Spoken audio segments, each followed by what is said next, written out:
Zdajva najprej razčistiti, se pravi, imava prevozi.org, prevoz.org, portal, zdaj v bistvu aplikacija, kaj bomo to rekli, storitev? Začelo se je 2005, je bil pač prvič ta predstavljen portal. Skozi je že prevoz.org, ampak pogovorno so se pa ljudje začeli se prevozi pač org. Gremo s prevozi, a gre s prevozom, pač nekako si obdržali prevozi. Original je pa domena prevoz. Domena je bila, ampak ljudje so, se prav pogovorno se nekako prevozi poratali. Ampak to je bilo včasih v bistvu namenjeno študentom, ne? In študentje so dejansko to stvar najbolj, zaradi študentov je ta stvar zaživela, ne? Tako. Oni so se pa združili kaj bolj po Facebooku, ne? Ja, takrat Facebook še ni bil toliko razcveto, mogoče je tudi zaradi tega nastalo, ampak ja, platforma je nastala od študentov za študente, se pravi, predtem je bilo v bistvu štopanje. Ni bilo Facebook grup, če pogledamo toliko nazaj, je bilo štopanje, šel si tam za obvoznico pa upal, da ti nekdo vstal. Ker pa se je tehnologija začela počasi uveljavljati, dostop do interneta je v bistvu bil tisti glavna stvar, ko smo ki je bil internet povsod. Študentje so imeli internet v domovih to in pač je bilo to lažje vzpostaviti to komunikacijo in zato je takrat ta platforma nastala in tudi uspela. V štartu se je to počasi začela, ampak je začela tudi hitro rasti. In je potem rasla in zrasla do takih meja, da je to začelo zanimati tudi regulatorne organe. Kaj se je dejansko zgodilo takrat? S čim so protestirali? Jaz sicer sem portal naprej prevzel v 2018, tako da jaz točne zgodbe ne vem. Ampak načelom je bil problem, da se pač enostavno Furs je začel se predstavljati kot nekdo, ki se gre peljati z ponudnikom prevoza. In ker gre tu za neko deljenje stroškov, ker je že od prvega nastanka pa do danes je to neki, recimo temu vibe platforme, je pa takrat Furs rekel enostavno, ja ne, če vi vozite mene, pa si razdeliva stroške recimo do Novega mesta, če jaz vam dam, ne vem, 5 evrov, to treba obdavčiti. In Furs je dejansko se predstavljal kot potnik, ni bilo računa, kazen. In so vozniki dobivali kazni, ker so se obrnili na platformo in pač platforma nekako moraš ti odreagirati, ker sigurno platforma ni bila nikoli namenjena, da se služi, ampak je bila namenjena, da pač se deli stroške prevoza. Za ljudi. Tako, za ljudi, od ljudi za ljudi. A lahko rečeva, da so celoten problem zakuhali tisti, ki so zlorabili to platformo? Ker pojavili pa so se verjetno kakšni v bistvu prevozniki gor, ne? Mislim, jaz tukaj ne rabim skrivati, na platformi so zrasla marsikatero te podjetja, ki zdaj pač ponujajo prevoz do letališč in to. Tudi sami rečejo, ni to skrivnost. Seveda pač se je pa to kasneje spremenilo, da se te podjetja registrirajo. Vnesejo svoje davčne podatke in pač oni so tudi dolžni izdati račun. Mi kot platforma to ne moramo preverjati, sicer imamo neke metrike, katere pač vidimo, ko nekdo, ki ni potrjena firma, preveč vozi in ga opozorimo na to.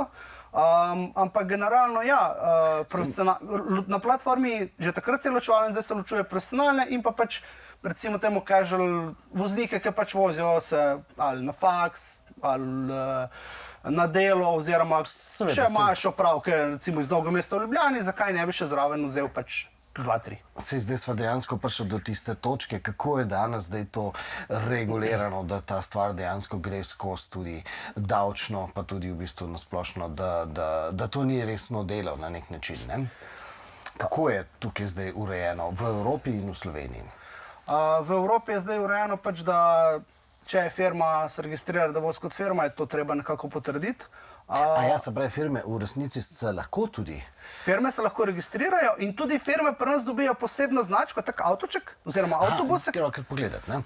Avtobusek. Recimo, dajmo najlažje, zdaj firme načeloma ne več vozijo daljše razdalje čez mejo.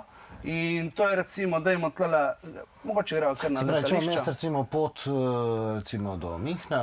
Recimo, greste na letališče, ki se mi zdi, da zdaj bo počasi postalo bolj aktualno za kakšne dopuste, pa bova recimo tukaj dala, greva iz Marco Polo, oziroma iz Celja v Marco Polo, oziroma imamo tako, da lahko tudi iz Slovenije v Italijo, ker pač neko lažje se najde. In zdaj, naprimer, tukaj vidimo tu so neki uporabniki, ki so privat in pač oni verjetno grejo na potovanje, pa imajo še prostor, da nekoga vzamejo. Potem pa vidimo tukaj Q prevozi, ki pa je profesionalen prevoz. In ima tak avtobusek in pač tako prepoznamo, da je to pa profesionalni prevoz. Ja, ampak ta cena 28 namesto 25, to zdaj ni neka velika razlika. Seveda, mislim, tukaj je zdaj večja verjetnost, da pač ne greste z osebnim avtomobilom. Profesionalni prevozniki imajo recimo temu mini kombije in je pač lahko noter gre več ljudi, po neki osebni avto. Sploh, ko gledamo prtljago. Pri prtljagi je težko jih pet na tlač to avto, ker pa profesionalni vozniki, ki pa imajo neki prostor za shrambo. Ne? In to, če tako pač pol naprej kliknemo, isto so nam tele v bistvu Q prevozi je podjetje in pa pač tak na ikoncu ste pozorni, da vidite, da je to neki profesionalni prevoz. Je to problem, da so tukaj noter tudi profesionalci? Jaz mislim, da ne. Zdaj, načeloma, jaz osebno, če grem na letališče, pa to mogoče se raj obrneš na profesionalca, pa tudi odvisno, kdaj so odhodi. Ne? Zdaj, profesionalci je prednost velika profesionalnih prevozov je ta, da oni se nekako prilagajajo odhodu letal, ki pač odletijo na določeno uro in oni se prilagodijo, kdaj letalo odletijo in pač nekako združijo več teh odhodov letal in ponudijo neko tako, recimo temu ugodno in hitro, pa pravočasen dostop do letališča, da se ne zamuja. No? Medtem ko sicer, ko greš pa tisti privat, pa ponoči vsi se približajo tistemu letalu, kdaj imajo, kdaj letijo, pa še to je ponovadi tista urca prej. Ne? Ker pa mogoče se pa glih toliko ne sklada s tvojim urnikom, ki pa je, ne vem, pol ure prej. Ne? In je mogoče tukaj ta situacija lažja, pa kakor sva videla, cena je kar, recimo temu, konkurenčna tudi profesionalnih prevoznikov in so tukaj prednosti in slabosti. Ne? Ja, pa kako sploh v bistvu to ceno določite? Oziroma, kako vi v bistvu nadzirate to ceno, da je ta cena v bistvu na neki način fair? Ja, se pravi, mi po kilometru nekako po razdalji nadziramo, koliko je lahko maks. Aha, se pravi, če mi dve rečeva, da ne vem, jaz bi šel recimo zdaj, ne vem, rečeva v Linz, v Avstrijo, ne, kaj vi v bistvu naredite? Imate v bistvu... Ko vi dodate prevoz, če določite previsoko ceno, vam enostavno rečemo, da glede na razdaljo je to previsoka cena. Če ste privat. Če ste pa podjetje, pa vas ne omejujemo. Mislim, so podjetja same nekako pol se približujejo privatom, ampak jih pa ne omejujemo, ker pač ni pošteno, da omejujemo podjetja. No. Aha, ok, ampak vi v bistvu kaj pogledate v bistvu po, ne vem, zemljevidu, toliko in toliko kilometrov, toliko in toliko kilometrina uradna, slovenska in to je to in to je. Neka kalkulacija odzad, pač, ki ima neki smisel. No. Lahko pa vi vedno lahko vozite zastonj. Lahko vedno pišete 0 evrov. Pa vi rečete, jaz grem pa v Linz, pa pismo imel pa družba zraven. Da se sam ne vozim, ne rabite nič dati. To je to. Lahko je to. Zdaj dol ne omejujemo, gor pa omejujemo. Da ne je prišlo do nekega, recimo temu, izjemnega izkoriščenja. No. Ciljem na to, se pravi, do Linca imamo koliko, ne vem, 320 km, ki tacga, tako čez palc, ne? Ja. Se pravi, vi gledate v bistvu, koliko je kilometrina, je koliko 37 ali 43 centov ali nekaj tacga, ne? Se pravi, ima tako pa tako cifro. Ja, ok. Zdaj, tukaj so pa še vinete pa te zadeve, vi potem upoštevate, da ko noter uporabnik unese avtomobil, ki ima 5 sedežev, 4 sedežev, ki tacga, in potem to ceno razdelite. Je kalkulacija veliko bolj simpel. Mi samo enostavno kilometrino pogledamo in preprečujemo ekscese. Se pravi, da ni res, naprimer, recimo nama laže kalkulacijo, Ljubljana, Novo mesto, ne, recimo, ne more nekdo unesti 400 evrov. Te ekscese preprečujemo. Ja. Recimo, Ljubljana, Novo mesto, recimo, nek res maksimalen 10 evrov. Je biti tak nek, recimo, maksimalen, da se podeli, ne. Drugače pa mi dejansko nijemo, mi smo zelo enostavna platforma. Mi ne jemljamo tablic, mi ne jemljamo avtomobilov, mi Ne delamo neka zelo noter znak, ampak vse, kad sem se registriral, mislim, da se mora unesti avtomobil, ali kako že bilo. Avtomobil unesete, ampak se ne prikazuje. Pač mi imamo enostavno, tukaj je dober primer, imamo neke opombe, kjer si uporabniki lahko napišejo ali svoje registrsko, ali to pač, kar želijo v avto, barvo itd. Ampak generalno pa naša platforma ne vzema registrskih, ne vzema slike avtomobilov, ne vzema teh, recimo, teh občutljivih podatkov, no? Ker verjamemo, da pač ni to toliko potrebno. Tudi iz vidika varnosti, ne? Da se pač usedeš v napačen avtomobil. Tako, ker recimo, ne vem, ker imaš ponovadi pri Uberu, recimo, ne vem, kjerkoli, v bistvu, ti pokaže, v bistvu, da je tam avtomobil ta pa ta, ne? To bo zdaj naslednja nadgradnja, da bomo imeli točne lokacije, ki bo, recimo, temu malo lažje to, da res točno veš, na tej pa tej ulici se dobimo. Sledenje nijamo, tako kot ima Uber. Tukaj so določene, mislim, različne, kaj ne temu rečem, tehnične prepreke, pa da moraš nekako skozi slediti mobitelu. Ker zdaj vi morate se tudi zavedati, da pač pri nas so vozniki privat. In tukaj je čisto drugačna obdelava, kot pa neki Uber, ker se pač ti tam strinja z vsem in mi nočemo stopiti na Uber. In Uber, mi ne vidimo Uber kot konkurenca, on je medmestno vožnja, ker Uber, ko enkrat začneš deliti svojo lokacijo, pa si fizično oseba, je tukaj popolnoma druga zgodba in ne bi šli radi v to. No. So ideje, je tehnična izvedljivost, smo razmišljali o tem, ampak trenutno je tukaj, malo čakamo kako drugo prakso, ne? Ampak Uber vemo, da mora biti registrirani kot taksisti in pač tukaj so v zadnji podjetja, kdo Uber voz. Ne more fizično osebo voz. Včasih je to bilo, zdaj se je pa to spremenilo. Ne, se jaz v bistvu podpiram, da ostane to na nekem volonterskem načinu. Ker to je meni v bistvu, čisto osebno se mi zdi celo v bistvu narobe, da imate tudi v bistvu podjetje noter, ne? Ker dejansko v bistvu potem ta duh volonterstva na nek način tako, da je drugačno sliko iz tega vidika. Ne? Ja. Zdaj, če se spomnim, evropski primer, neka vaša v bistvu konkurenca je ta BlaBlaCar, ne? Kako je tam recimo v bistvu, če se vi primerjate s temi evropskimi platformami, kako dejansko vidite se? Na koncu je to podobna zgodba. S tem, da BlaBlaCar pač je, recimo temu, oni v zadnji imajo avtobuse in njim je primarno, da pač ti greš z avtobusom. Oni na platformi ponujajo avtobuse in je pač to njim bolj prioriteta, kot pa... Tudi že ratalo v bistvu malo večja zadeva. Tako, oni so ogromni, mi pač smo nič pred njimi, ampak sistem, kako deluje, je pa zelo podoben. Ampak BlaBlaCar, ne vem, v Sloveniji si nikoli ni perel. Mogoče zato, ker je bil prevoz pred tem. Vsaka platforma je pa glaven, recimo temu, da živi naprej, so sami prevozniki in pa vozniki. Mi imamo zelo dober balans med enim in drugim in pač enostavno, če oddate za jutri za prevoz iz Novega mesta v Ljubljano, jaz mislim, da če v to neki normalni uri, recimo od 8 do 10, da boste dobili v eni uri prevoz, ker je ta velika prednost.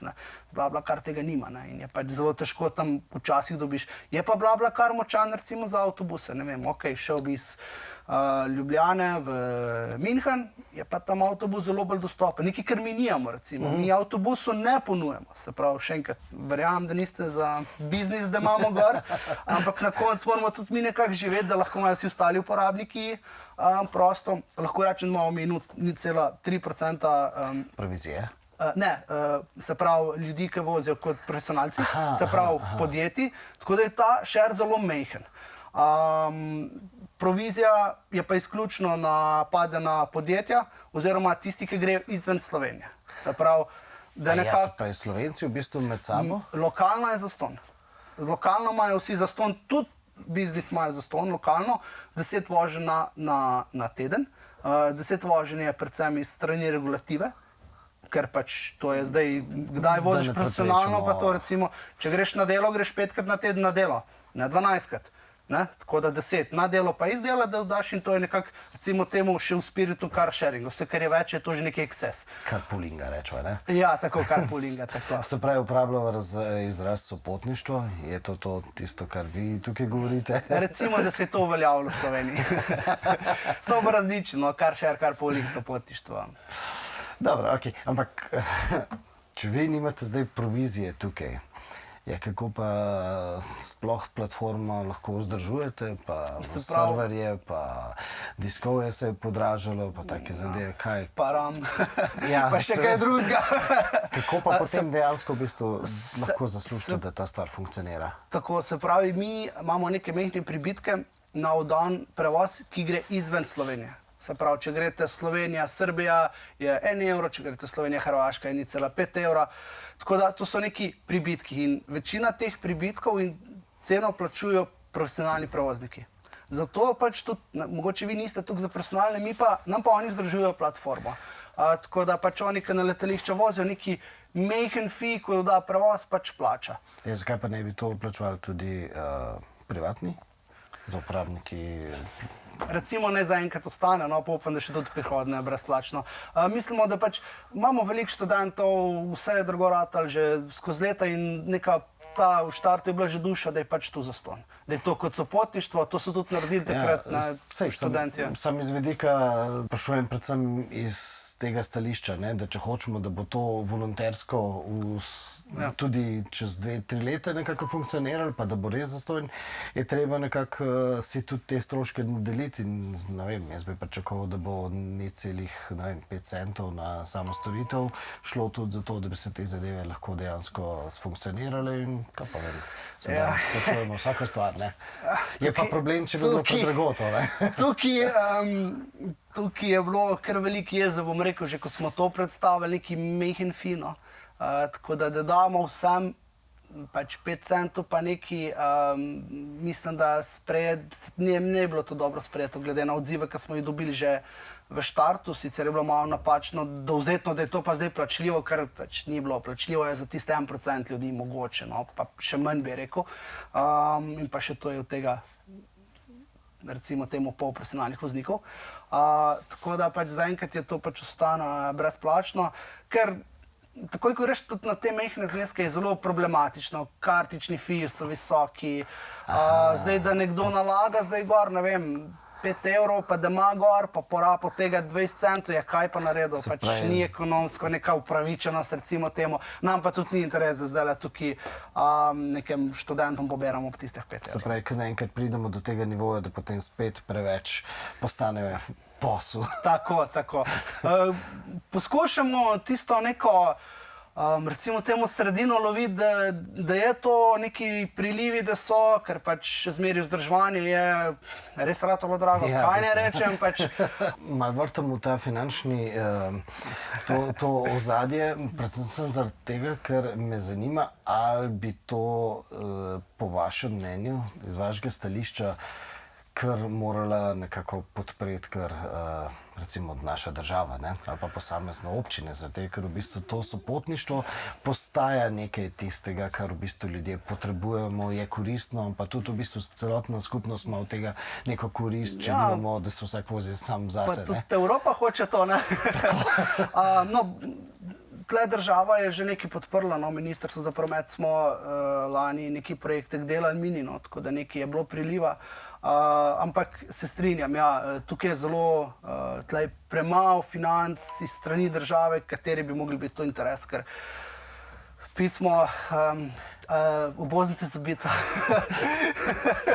Pač, ker to je neki država... Vsi imamo lahko korist od tega, ne? Vsi. In država gleda na to kot nek mehek ukrep, ki se lahko zgodi pa jutri. Zdaj pa, če tam tretji pas naredijo, se je zgodil v 15 letih, če se bo, ne? To je pa neki ukrep, ki se lahko zgodi jutri. Imamo tudi, no, kar smo glih pri biznisu, ker očitno je to glavna tema.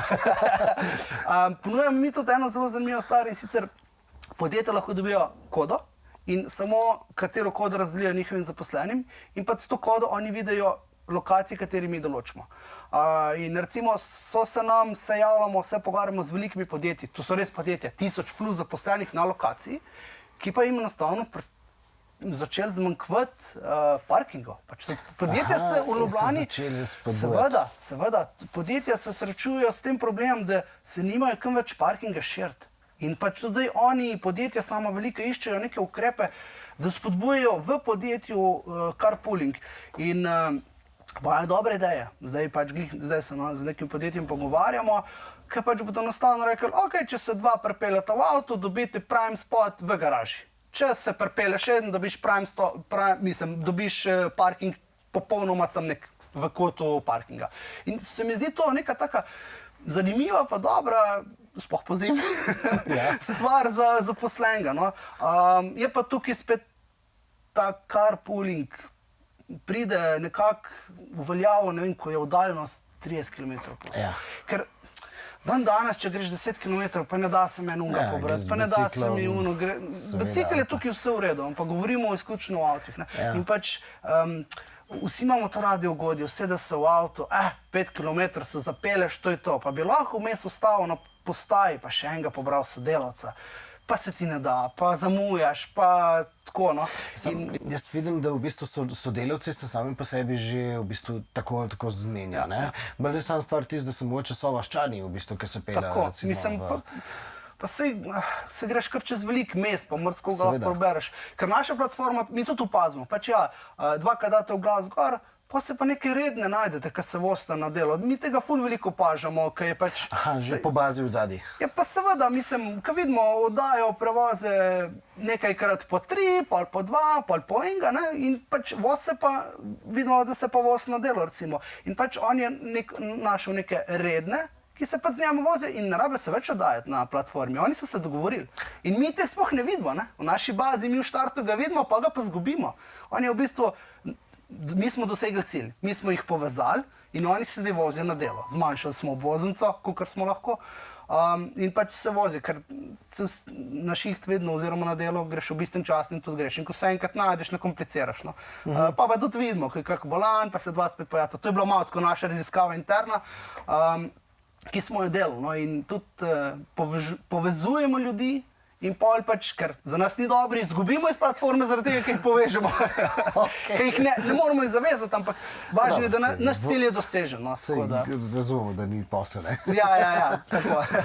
Zdaj, v dobi umetne inteligence, kako se bo taka platforma spreminjala oziroma kako bo vse skupaj šlo naprej v prihodnjih letih?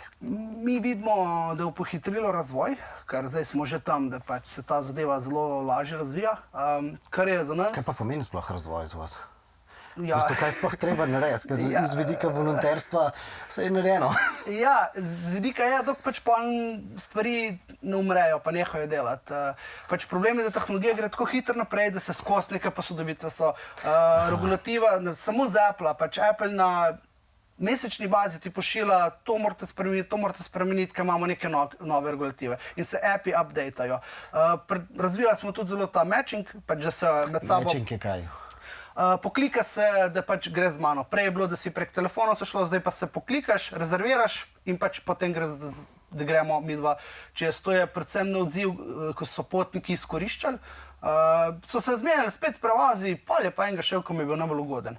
In so vozniki bili zelo prekrajšani. In to je bila nuja ta Kako ste pa matching. to v bistvu potem to preprečili, take zlorabe? Nismo mogli.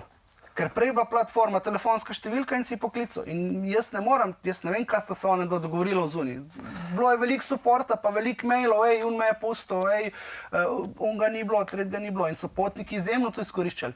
In zato smo mi mogli ta sistem, pač, da se rezervacije naredijo in da se ljudje najdejo na platformi. Kaj pa ocena voznika, pa potnikov? Tako, ko se zaključi prevoz, ocena se oddaja. Naprimer, meni prikazujejo ceno, ampak potniki vidijo to ceno, pa vedno po zaključeni vožnji se odda ocena, s tem, da zdaj imamo tudi že včasih, če se prekliče 5 minut pred vožnjo, tudi ponudimo oceno, ker pač nam se to zdi nespremljivo, ker 5 minut dolže čakaš neko zunaj na avto, mislim na prevoznika. Tako da smo to malo... Da je nekdo neresen, ja. Tako, ful je dobro, ker imamo res veliko baze ljudi, Veliko Koliko pa bazo je ta uporabnikov. velika baza? Dobro vprašanje. Sej lahko. 50,000 plus. 50,000. Bomo tukaj, ne bomo zdaj razkrivali. Ampak je ta baza, da pač, ko nekaj damo gor, pa da komu ni všeč, je mail v roku pol ure. Imamo ljudi, ki dobijamo dober feedback, tako da je tukaj zelo enostavno, lahko poslušamo community in sledimo temu. Zato smo tudi pač zelo veliko po temu, ko smo izdali, pač, da se rezervirajo vožnje, da smo zelo veliko feedbacka dobili, smo prema temu feedbacku potem lahko razvijali hitro, kar smo lahko, da smo rešili neke stvari, ki so jih imeli uporabniki. Nekaj je razvijati platformo, nekaj pa to dejansko uporabljati. Mi smo v kontaktu z vozniki, smo v kontaktu z podjetji, ki vozijo gor in pa tudi potniki. Ampak žal je lažje to bazo narediti na, ne vem, 50 plus tisoč uporabniki, ki pa na 30 kolegih ali pa pač nekih poslovnih partnerjih, recimo temu. In mogoče neke težave, ko oni sploh ne vidijo, ena gospa 65 let pa ima to težavo, pa je kliče, pa reče, mislim, čist banalen primer, nas kliče, pa reče, mi nimamo interneta na telefonu, ko gremo doma, ne morem z njemu komunicirati prek čata, kaj je v platformi. To mi nismo pomislili. Jaz priznam, jaz tega nisem mislil, da v 2025, ko smo to izdali, nekdo, ko gre v doma, nima interneta. In pač meni je bilo to, ok, razumem vas, kaj je problem. Ampak nima, recimo je pač, res je, na Wi-Fi-ju so ljudje, ne. Tako da pol to, ne, ker naš range uporabnikov je pa od študentov do... Tudi starejših, ne? Do upokojencev, ja, tako je. Ja. Zdaj je seveda tista točka, ki moram vprašati, kakšno zabavno anekdoto. Kar je nekaj taka, se mi zdi ful dobra stvar, pač, ki napišejo, spoznal sem ženo, spoznal sem kolega, spoznal sem pevskega kolega, ki sem bil na klam, pa nisem vozil, pa me je domov pelil, pa sem na prevoz najdel. Pač imaš te neke prijateljstva se sigurno zvežejo, no. Što prosto danes ni več moderno, tudi zaradi tega, ker so bile slabe zgodbe, ne, in da je v bistvu pobiral nekdo, ki pač... Ja. Take zgodbe ste tudi slišali že? Tudi. Žal imamo tudi mi to sicer zdaj s tem, no to je pa druga stvar največja zdaj, ko imamo pač rezervacije, da se je to drastično zmanjšalo. Zato, ker enostavno prej je bila neka telefonska, ki je lahko en telefon, ki ga za 5 evrov kupa na Petrolo, zdaj pa tega ni več. In tudi mi voznike zelo lažje zdaj filtriramo, ker prej pač mi, če smo te blokirali prej, si šel po telefon, oziroma po drugo kartico in si vozil naprej. Se pravi, tudi volonterstvo potrebuje imeti očitno nek pameten nadzor. Zato je pa to platforma, ne? Dobro je en vmes, da ve, ko se zgodi, no. Sicer karkoli se zgodi, mi nismo neki zadolženi, da to rešujemo, mi to posredujemo, ali je to policija, ko karkoli naprej gre, ampak tukaj pa zdaj imamo dejanske podatke in to se tudi tisti, ki so zrabljali, zavedajo, da imamo mi dejanske podatke. Sploh tisti, ki vozijo čez mejo, morajo dati svojo kartico noter, ker jih tako obenem nekako verificiramo. In ko ti enkrat daš neki tak podatek, ki te pa veže, da si to ti, je pa to malo drugačna zgodba in pač to prepričujemo sigurno, no. Ok, je nič pa lepa hvala, pa naj ostane taka volonterska, ker vidimo veliko smisla v tem. Super. Tako da, nič, srečno naprej, pa čim cenejše diske, ne? Ja, pa rame. Hvala vam, pa... Pa uporabljamo, ne? Tako. Super.